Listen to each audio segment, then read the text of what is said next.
Do you think that the game is just a game now? It will never be all or nothing again. I would rather get further in the playoffs than Ohio State than win the game personally. Yeah, I think there's a dividing line on Ohio State fans, probably around the age of 35 or 40, that I think people above that age are kind of like Michigan is still the end all be all, and you need to win that one game, and then whatever else happens, we'll be okay with it. And those people come from a time and a place where, winning that game, winning the Big Ten and going to the Rose Bowl was the end all be all. Well, since, the late 1900s, early 2000s, uh, that really hasn't been the destination or the goal for these seasons. You want to end up in whatever was designated as the national championship game. And I think fans under the age of 40 are probably living in more of a modern time with the professionalization of college football. And I don't mean paying the players, I mean having a designated national championship game, or now in the last decade, a 14 playoff. That was the holy grail of this sport, was to get into that Final Four and play for the national championship. And on that day, when the semifinals are held, typically there aren't any other games against those games on television. Everything is kind of focused to those two games, the semifinals, and the sport kind of stops. And last year's semifinals were nothing short of spectacular. When you see, Washington and Texas, and then Alabama and Michigan, two amazing football games. And then you get into the national championship game, with Washington and Michigan. And it, those are major events, and that's what you're aspiring to be a part of. So I think the old school fans want them to still beat Michigan. I think the young school fans would love that, but at the same time would prefer to win that national championship or go deep in the playoff or whatever it is. And, I'm sure there's some of both that feel the other way. But, the potential now is that you could play with no divisions in the Big Ten. You could play Ohio State, Michigan, the regular season finale, and come back 7 days later in Indianapolis, which is going to host the championship game for the next 4 seasons through 2028, which is just the most outstanding news in the world, I think, for Big Ten purists, that game hasn't been moved to the West Coast as of yet. I think SoFi Stadium and maybe whatever the one in Vegas is Alliance, I don't know, whatever it is out there. Those two stadiums may put in a bid for this thing at some point, but it's possible that Ohio State, Michigan could play again, and then it's possible they could play again in the playoff potentially 3 times in 1 year. Would be something just craziness. I mean, we've seen Georgia and Alabama be rematched in different things, and Alabama and Florida in different years, and Alabama LSU rematch certainly in a championship game. So, we have seen it. And sometimes the team that wins the first one doesn't win the second one. So I look at it that the game is still very important. I think it is bragging rights, obviously, as we see people come on this chat to spew their Michigan hate, and the message board chatter and the talk radio chatter. And, you see that, people, I'll say this, Michigan winning 3 times in a row over Ohio State. There are more people sporting Michigan garb in Ohio than I've ever seen, going back 20 years, because they're not embarrassed to go out in public wearing it now, since their teams had the upper hand 3 years in a row. You didn't see it for about a decade there. And now it's starting to sprout up here and there again. Bumper stickers, flying the flags, all this stuff. You're seeing more and more of it. It reminds me of being in high school, because when I was in high school and Michigan was winning those games, there seemed to be a lot of Michigan fans around, but they then disappeared. The thing I'll say about this game and the possibility of 2 games in a season or 3 games in a season is, I think it's initially going to increase the fervor in this rivalry, if that's possible. That we've had a Big Ten championship game for 13 or 14 years. For these two to play in the Big Ten championship game, I think will excite people as being a novelty because it's never happened before. Definitely. And then certainly in the playoffs, because that is winner take all. It's do or die. You've got to win Win or that go game. home. Yeah. But if this happens over and over, not like they're going to meet 3 times every season, there's too many good teams out there. But if this happens on a fairly regular basis where they play 3 times in one season, then let's say they play once and they play once, and then they play twice a couple of years later, and then they play 3 times some other time. And within 10 years, they've played 16 times instead of the normal 10. I think it's going to lose a lot of luster long term. Well, the regular season game no longer is a must win. I mean, yes. It could be. Yeah. In terms of the rivalry, you absolutely have to win that game. If you're the coach at Ohio State, you have to win that game. But in the context of a given season, you do not have to win that game. And it was Heather Dinich was there. Her main role in life is to write about the playoff for ESPN. And she's asking people, does this change the tenor of everything that, you can have a loss and still salvage your season by going on a playoff run? And I think you can get into the playoff at 10-2 if you're at the right school with the right name. And I think you can even get into the playoff at 9-3 if you're Alabama, Ohio State, Georgia, and you skis in as, number 11 in the poll and probably the 11 seed or whatever. You got to save one spot for a group of 5. So if you're top 11 in the poll, you're in. So, in the rankings by the committee. Back on the Big Ten, just 1 second. Being around our fellow 24/7 publishers and different things, we're kind of talking about different formats and the travel. And I thought about it that, to minimize the travel, they could have kept the East-West and have the 8 schools in the Eastern time zone and Illinois from the Central time zone as the East, and then all of the Central time zone teams, which would be 5, all the other ones, 5 of them, and the 4 from the West Coast comprise the West.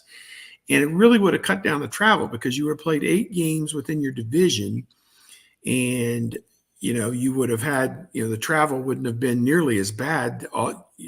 Those 4 games in the East are all contained in the Eastern time zone, and the ones in the West, no more than a 3-hour flight. When I flew from Los Angeles to Omaha after the Rose Bowl, it was about a 2.5 hour, 3-hour flight. That's not bad travel at all. So that was kind of what I looked at. But and then, there's quality enough on that other side with Oregon, USC, Wisconsin, Nebraska, Iowa, to comprise a pretty competitive Western division had you kept it that way. The flip side of that and the downside of that is it really limits the number of times USC and Oregon would have played against Ohio State, Penn State, and Michigan. And that's what this new alignment was going for, to create as many of those television opportunities as possible. So, had it been the way I outline it, the teams in the Eastern time zone would have only flown to a team in the Central time zone or the Pacific time zone once every other year.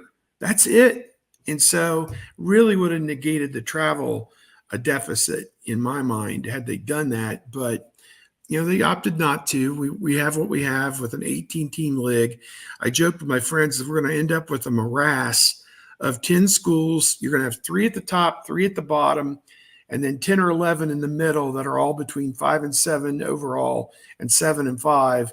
And you just hope you're on the right side of the dirt on that one, that you're 6 and 6 or better to get one of the bowl bids, because otherwise it's going to be a long off season explaining to people why you couldn't win 6 games and why you're, in the bottom half of that league. So, it's kind of crazy.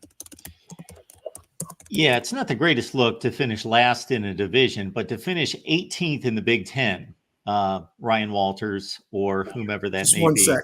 Sure, whomever that may be this year, to finish number 18 in the Big Ten. is not necessarily a good look. Very quickly, of course, and we talked about it at the time. If you go back to 2022, when Ohio State was blasted by Michigan, and then they were able to rebound and receive the college football playoff bid, almost beat Georgia. That was the precursor. That was the example right there. Boom. That was your precursor to can lose the game and still receive the playoff bid. And Ohio State did it in a 4-team field, and you can still win a national championship and achieve your goals. Now, you would like to achieve your goals by beating your rival, winning the conference championship, doing it and checking the boxes all the way through. But we've seen a few teams be able to achieve it, and Alabama 2017 in particular, and Ohio State almost in 2022. Now, the difference, as Steve had mentioned, there has been a rematch involving Georgia-Bama, of course, in 2021. They played in the SEC championship game. Bama won. Georgia got the rematch in the national championship game. And then you had the 2011 LSU win in overtime at Bama, and you had the Bama national championship shutout of LSU. So the team that lost the first matchup won the second matchup. The only difference in those situations. So, Steve, I was going back to what you said about I was Georgia listening. rematch, LSU, Bama rematch. The only difference there was that those games were removed in terms of timing. That you didn't have this Ohio State Michigan play the last weekend of the season. Then they turn around and 7 days later, they're just moving the site to Indianapolis and playing again. That just makes it kind of odd. We've seen that in the NFL playoffs a couple times, but not of a game of this magnitude. So it's just a little bit different. Hey, I got one quick thing I'll throw in. Sure. Actually, three quick things I'll throw in. Ohio State is starting practice on August the 1st, which I think is what, next Thursday? Does that sound right? I think it is. Yes, Thursday. And they're actually selling tickets for $50 each, raising money for the NIL collective, and going to sell up to, I believe, 750 tickets per day. Plus, there's a luncheon with Coach Day on Thursday as well that they're selling tickets. So anybody within the sound of my voice who is interested in going to watch one of the first 4 days of practice can get a ticket for $50. Again, you don't think about the price tag to go watch them run around in jerseys and shorts and helmets. They're not even going to be wearing full pads. It's a donation for the NIL. So if you have the money and want to do that, you can get up close and personal with the team in one of those first 4 practices. So it is an opportunity to get back to give back to the program and also check things out that first 4 days. And you'll be able to see a little bit. You'll be able to see the quarterbacks, throwing the football around and different things. So that's one. 2, yesterday, the marching band announced that Archie Griffin, the 2-time Heisman Trophy winner, is going to dot the I in Script, Ohio. And that's something that's only been reserved for a few luminaries like Bob Hope, Jack Nicklaus, Woody Hayes, John and Annie Glenn, and the former band director John Walters as well, who was there forever. Archie, beyond his playing days, 2 Heisman trophies, everybody knows about that. He spent 20 years in the athletic department as the right-hand man for a long time for Andy Geiger, just an outstanding resource there in the athletic department, and then a full decade with the Alumni Association, helping lead that organization. So he gave a lot of his life after football back to his university, and he's the greatest living Ohio State alum. I think most people would agree on that. So fitting honor for him. And the last thing, in Indianapolis, one of Archie's former teammates, Chris Ward, who played for the Buckeyes in the 1970s, he is in the College Football Hall of Fame class this year. Finally, in 2024, like 50 years after he played, they're finally putting him in the College Football Hall of Fame. And well-deserving. He's been spent his life after football. He got into the ministry, wants to open a school in his hometown of Dayton, and just a really positive story there that I know a few of the reporters were talking to him. He showed up at one of the press conferences as well. So there's 3 more nuggets for you there, just different odds and ends surrounding Ohio State football. You can go to practice. If you go to the first game against Akron on August 31st, it's going to be a memorable moment as Archie Griffin will dot the I. And at some point this year, they'll probably have a recognition as well for Chris Ward going in to the National Football Hall of Fame. So a lot of great stuff surrounding OSU football. Chris Ward was one of the first players I knew as a Buckeye, number 72. Yep. I do believe. Yep. I think You can also I think I want to say Jefferson High School, I think. Or no, Patterson High School, I believe, in Dayton, I believe.